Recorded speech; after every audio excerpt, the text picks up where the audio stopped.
Clear prop.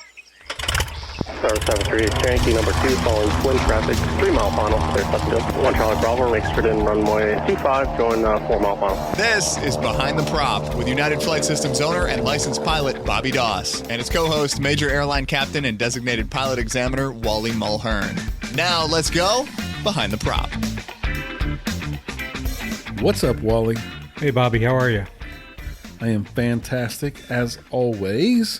Got some good feedback on last week. A number of people talked about kind of the eye-opening moments of hearing us talk about becoming a flight instructor. Hopefully you were able to listen to that if that's in your future and you want to become a flight instructor one day. This week we are going to talk about instrument briefings. I know we've talked about it a couple times on past shows. The weather in Houston, Texas has been absolutely horrible. We have had the worst 4 or 5 days of rain that I've seen in a very long time. The airport was flooded. The big runway's been closed because of flooding, and nothing better to do than sit around and think about a bunch of instrument work. So today we're talking about instrument briefings. Wally, you talked about some phraseology that you use when you shoot instrument approaches in your professional world. Let's give a little preview about what we're going to talk about today. Yeah, well, when in my airline job, we a long time ago, someone taught this to me, and we say, build it, bug it, brief it. And what do we mean by that? Well, build it. If you have a FMC or a selectable approach in your GPS, that's what we're talking about by building it. If we're on a vector to final, if you're in your typical Garmin, you might want to go ahead and activate vectors to final and set your range on your map so maybe you can see your inbound course. Bug it. What does bug it mean? Well, if we have the ability to set altitude bugs or airspeed bugs or anything else that we may have, maybe go around power setting, bug it, and then brief it. We are talking about briefings here. So at that point with the airline, that's when you turn to the other pilot and say, okay, let's talk about what approach we're doing. And typically in the airline environment, the briefing starts with the arrival. We're on the so-and-so arrival, and we're transitioning over to the ILS runway 17. So you want to brief the arrival and the approach, but again, in the local training environment that we're in, we're usually probably not dealing with an arrival. And we're going to talk about a whole bunch of stuff today, probably some good, some bad, the ugly, check rides, lots of stuff. But I think one of the sentiments that we want to talk about is the over-the-top briefing, the one that's got like way too much detail and probably wastes time and effort in the cockpit. Maybe over-the-top briefings to people that don't need to be briefed. Share some best practices, talk about single pilot versus crew, hodgepodge of things, but it's all about instrument briefings. And I think we're going to start off with kind of the world of single pilot resource management and maybe what a briefing or lack thereof might look like and what the ACS says versus kind of the crew and what constitutes a crew. I could see where I fly with a person that may be a rated pilot, maybe instrument rated. We work together as a crew, and then there could be something where you have what you have in your professional world, Wally, that people are actually doing different jobs to execute the plan of attack, to brief an approach, or to execute that approach. So let's start with single pilot. I think a world that we live in is a training world that is mostly simulated, that feels crewish, but really is single pilot. Wally, tell us a little bit about where your mind fits on the single pilot world in the training environment. Yeah, every check ride I've given over the last 7 or 8 years has been for a single pilot. I have not given one crew check ride. And, as I look at the ACS for all the all the approaches. And I'm using the new ACS, which actually is effective the end of this month. There's elements that say use single pilot resource management or crew resource management as appropriate. Now, the airplanes we're flying are all single pilot airplanes, so there is no real crew to it. Now, having said that, what constitutes a crew? Well, we can get real technical and say, well, an airplane that is required, type certificated, to have more than one pilot would be a crew. Well, I would say not exactly, because I used to, when I was a new pilot, I used to fly around with a really good friend of mine who was not a pilot. His name was Robbie, and he probably had 30 or 40, 50 hours with me, and he almost became a crew member. And so I would communicate things to him that maybe I wouldn't communicate to just a passenger that I was taking somewhere, for instance, because he had been around. When I'd call up approach and they'd give a squawk code, he would reach up and tune my transponder for me. So he was almost like a co-pilot. So I treated him a little bit differently. And sometimes I've heard where wives are that similar way, right? They've flown so much with their spouse, they might be able to read a checklist, or they might be able to do something as it relates to an iPad, or do something, meaning write down information that was read back by ATC. Yeah. I think there's myriads of ways where crew members can be crew members. It doesn't always have to be that rated pilot. But I have been, obviously, a fly school owner with a lot of pilots around all the time that fly with me. I've been in flights, and I just recently flew on my 6th anniversary of buying the fly school, my 9th anniversary of the first flight I ever took on May 3rd. And the flight instructor that flew with me that day, I said, look, if there's an emergency, you're pilot in command.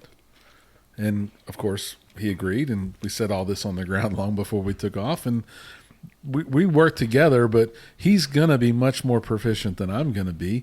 Even if I flew every day, he's probably flying 4 times a day. I want him to be in charge, and I don't want there to be any second guessing. So we were constantly acting like a crew, and we did shoot an approach that day, and we worked as a crew when we shot that approach. But I've flown a lot of single pilot IMC, and I can tell you, I don't think I've ever out loud said the words that I would be briefing that approach. It's more of an internal talk, but I do it the way I was taught to read the approach plate and make sure that I reviewed everything. If you were alone in your Saratoga, Wally, flying to St. Louis, 2 minimums, what would you do? Would you say it out loud? Would you talk yourself? Would you brief yourself? No, I wouldn't. I would review it. I would review it very vigorously, and I'd be, I would know what the inbound course, my missed approach point, whether it would be a decision altitude or an intersection or time or whatever. And probably the most important thing that I want to know is my missed approach procedure, my initial procedure. Is it runway heading to an intersection that's 12 miles out, or is it an immediate left-hand turn back to where we came from, or whatever? But I'm probably going to memorize that, because if I have to go missed approach, I'm getting out of there, and my first couple of maneuvers, if you will, I want to have in my mind. Now, having said that, my iPad is really close, and that missed approach procedure is right there in front of me. So all I have to do is look down at it. And this is where I think the training world becomes, I don't want to say hindrance, but something that we almost fall into a false sense of reality with, right? Because when we're training and we're shooting practice approaches, how many times do we actually land to a full stop? Very few. Very few. And how many times do we go missed? A lot. Almost always. Yeah. And so we're almost planning to go missed. And in my training environment, when I was doing my instrument rating, it was always amended instructions. They were not what was on the approach plate. I think unless we were shooting at an uncontrolled airport, a VOR alpha approach, or something that was simulated, an RNAV with a flight instructor pretending to be ATC, and we went missed, I don't think I ever got to really shoot the published missed. Right. It was always something else. Turn a heading of such and such, climb to such and such. And so you're writing that down, and you're not relying on the plate as much as you're relying on the amended or the made-up approach miss. And that could get us into a false sense of, well, I don't really need to read the plate. I'm going to get something different.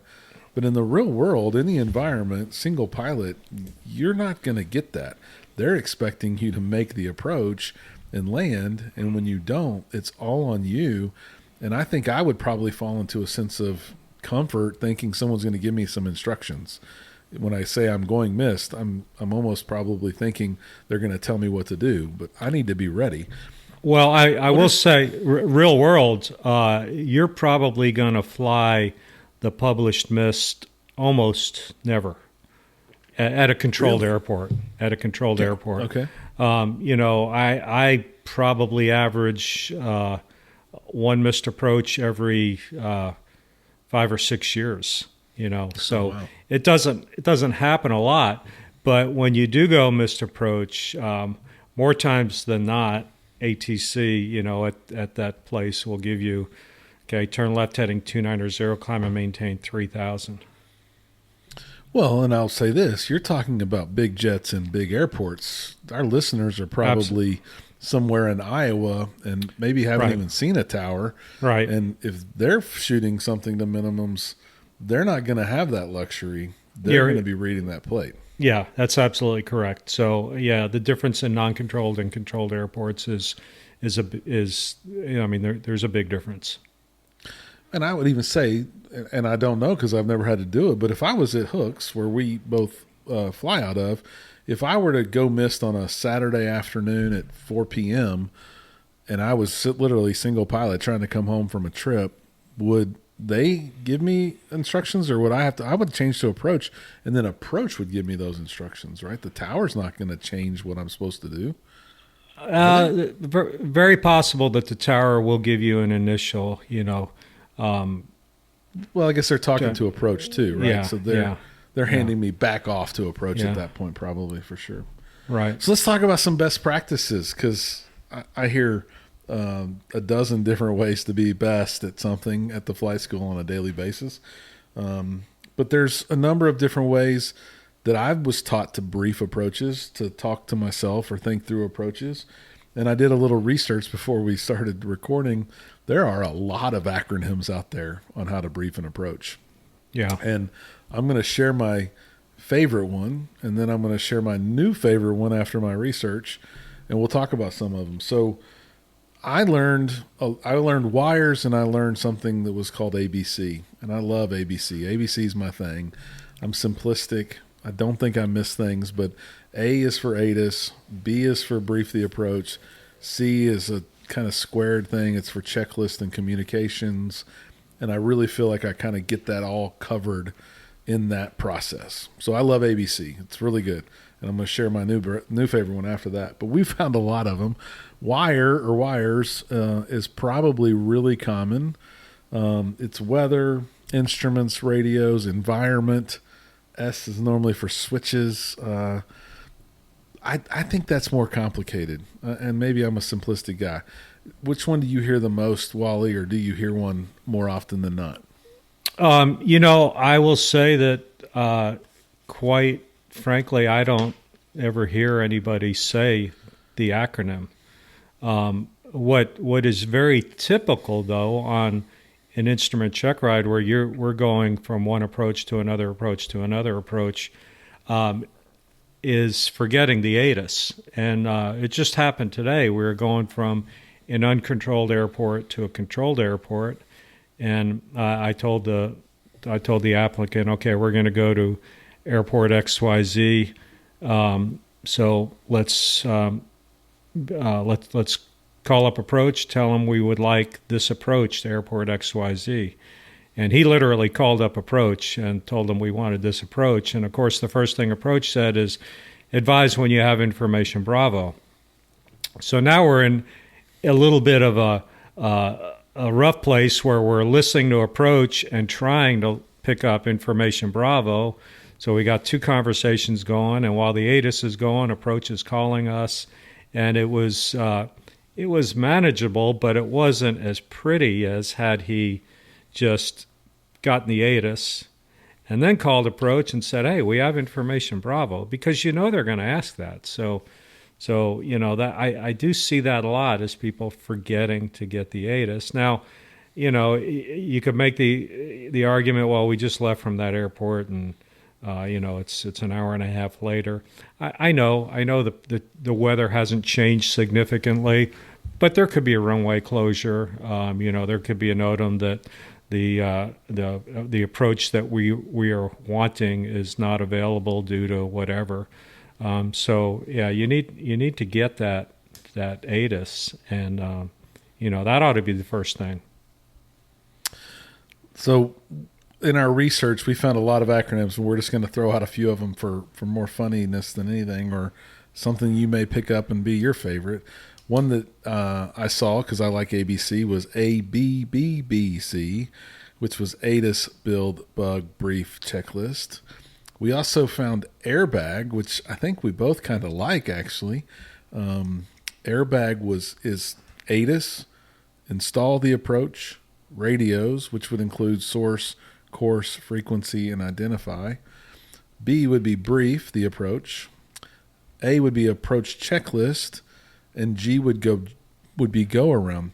And I think one thing that we talked a lot about as we were planning for this was that the go-around component is really what's missed in a lot of these checklists. So we liked airbag because it had that G. And I told Wally my new favorite one is ABCG. I'm going to start using ABCG for myself because I probably don't brief the go-around as well or as often as I should. And I think it's an important component that would make my flying better or make me a safer, better pilot by including the go-around component in a lot of my briefings to myself and to others if I'm in a crew environment. That is definitely something that we don't do a great job at, is not just the go-around procedure. In other words, where we're going to go. We're going to go to this intersection and enter the hold, but the actual profile of what we're going to do when we go around. Okay, if we go around, max power, maybe carburetor heat off, flaps to 20 or whatever, and I'm going to pitch up to climb out at 85 knots, and I'm just making up these numbers. Sure. But I remember, my father talking to me years ago, and he was a young airline pilot at Eastern Airlines, to give you an idea of how long ago it was. And I remember him telling me he was getting checked out in a new airplane. And I don't know where they were going, but they were going from point A to point B. And, this was real old school, very old school. And he said the check pilot or the instructor handed my dad the approach plate, and he said, okay, I want you to memorize this. And, of course, it was paper plates back then. And so my dad looked at it, and then he handed it back to the instructor, and the instructor said to him, okay, what's the missed approach procedure? And luckily, my dad said, I knew it.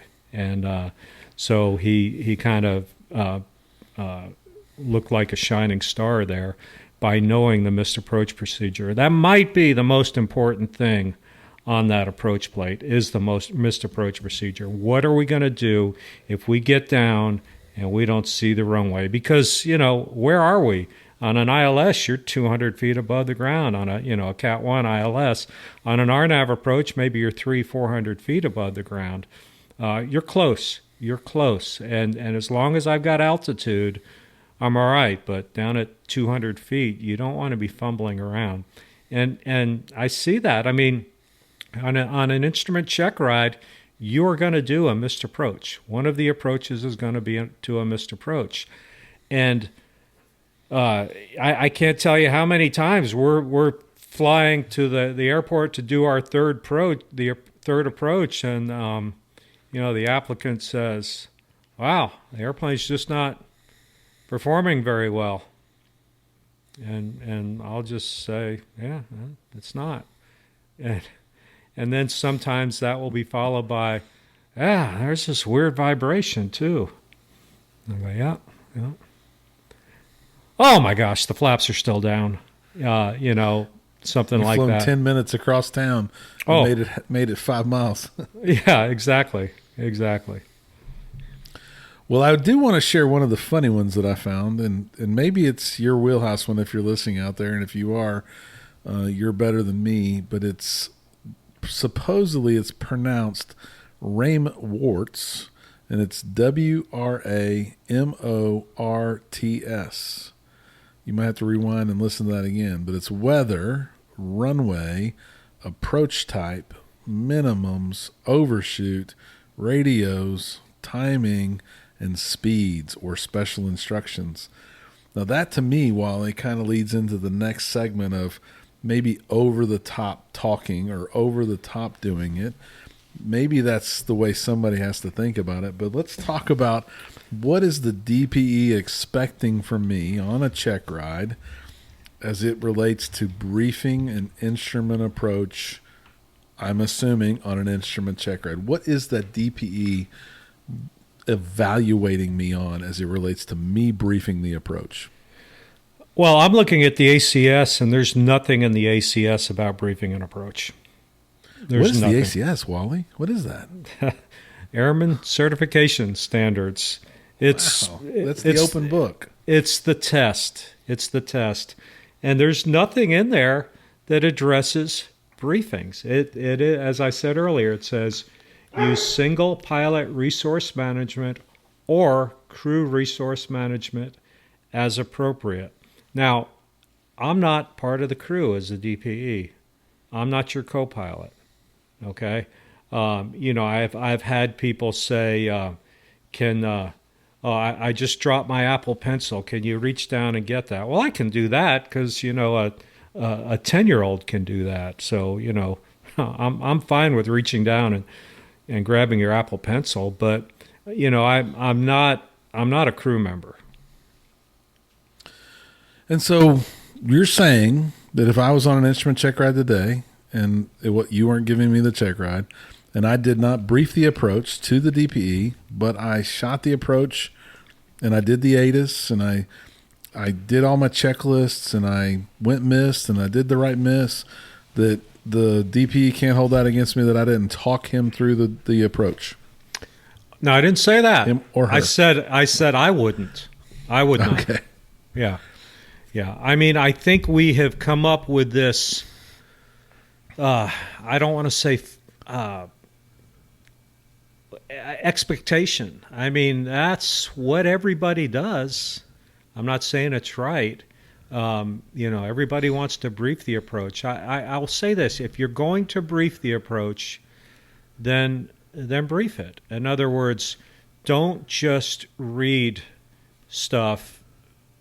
Make sure that the person that you're trying to brief is getting it. I like to say he talked a lot but didn't say much, and we've all heard that. I mean, we've all heard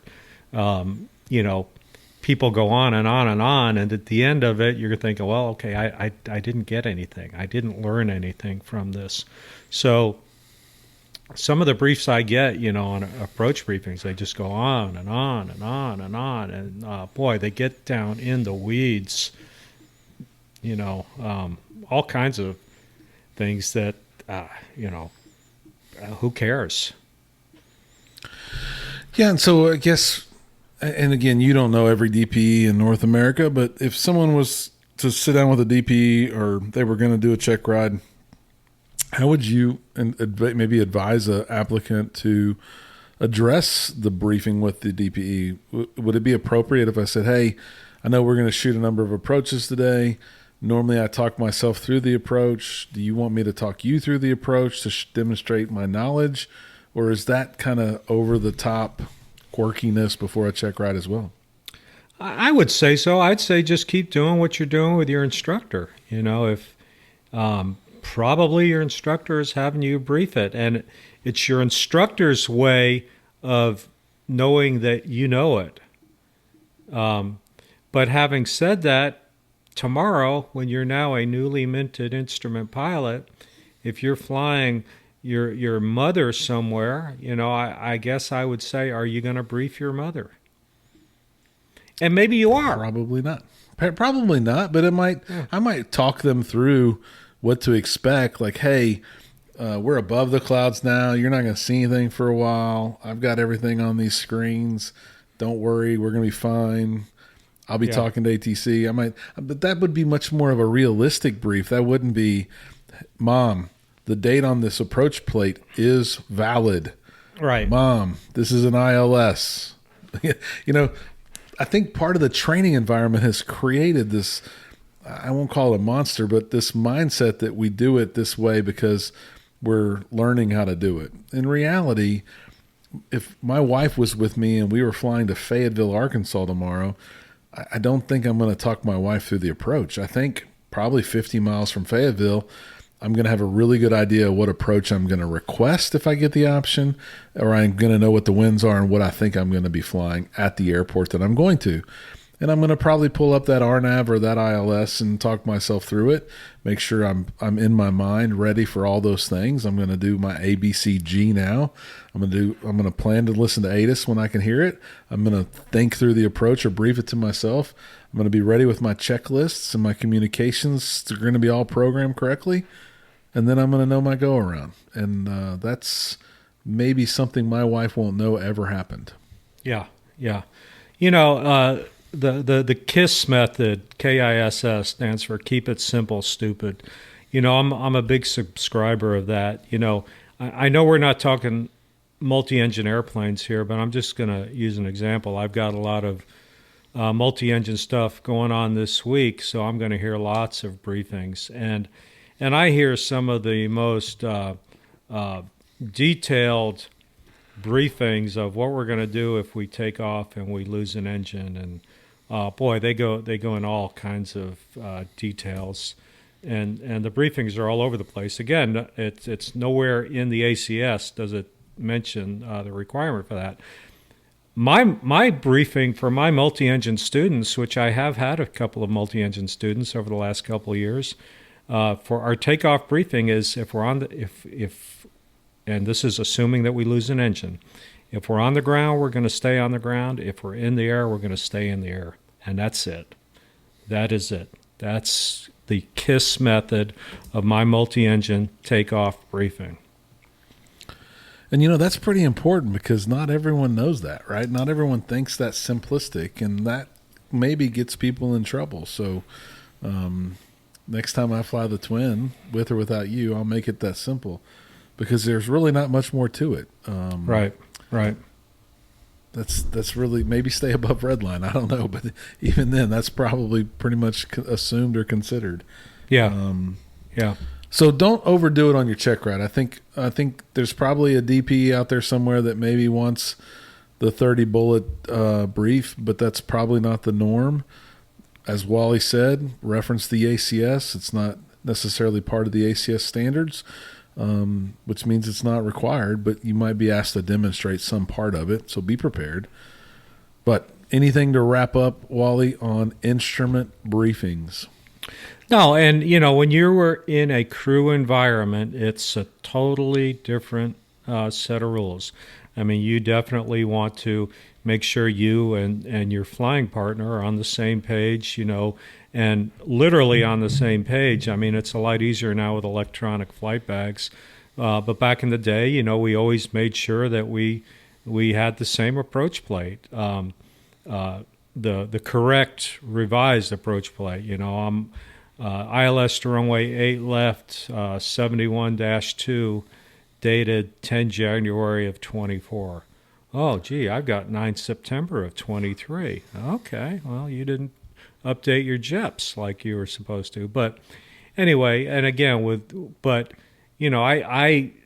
there have been many times where I've had a first officer briefing an approach plate, and I'm looking at it, the one I have, and it's like, this doesn't make sense, and usually It starts out with, we're doing the ILS to 3.5 left. The inbound course is 350 degrees. Localizer is 110.15, and I'm looking, and my localizer is 109.7. And I go, oh, wait a minute. I'm on the wrong approach plate.